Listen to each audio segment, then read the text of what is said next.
of course, this is based on a plan in terms of the incomings over the next 6 weeks, which means you will be able to. But I think there is definitely now a sense of taking their foot off the gas and being sure that they can make the deals that enable these players to be registered before they start looking towards committing money for other players. Now, look, do they want Koundé? Yes, they do want Koundé.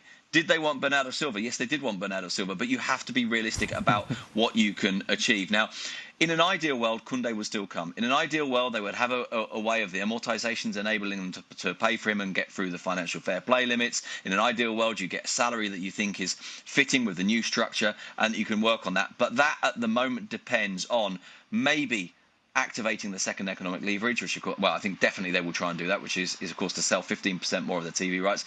Possibly, although they say they don't want to do it, the sale of the marketing arm of the club.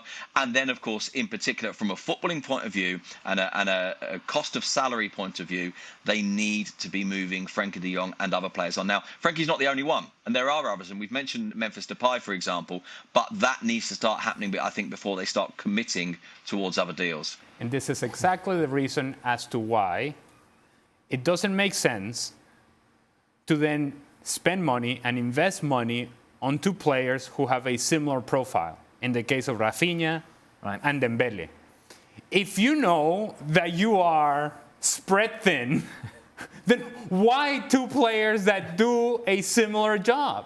Are you suggesting this plan isn't as sensible and polished as we think? Well, I was hoping that because, look, we have talked about the attacking half of this team. And yes, all those names are great. And how they are going to come together, that's something that Xavi's going to have to figure out. But it's scary what could possibly be going on in the back.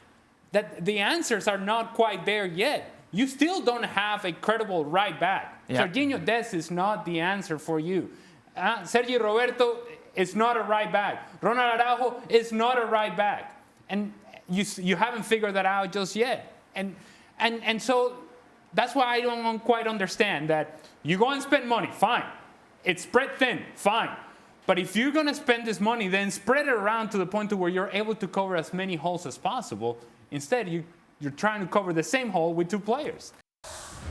Thanks so much for watching ESPN on YouTube. And for more sports highlights and analysis, be sure to download the ESPN app. And for premium content and live streaming, subscribe to ESPN Plus.